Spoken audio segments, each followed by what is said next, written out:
So ito nga pala yung bago Nubia B80 Max mga idol. Wala, nabasa na. Wait lang, punasan natin. Tignan nyo naman guys.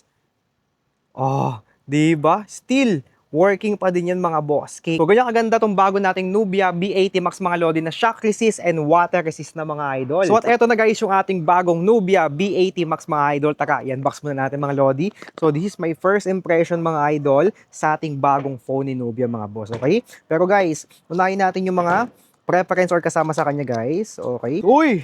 May kasama na rin siyang jelly case mga idol. Okay?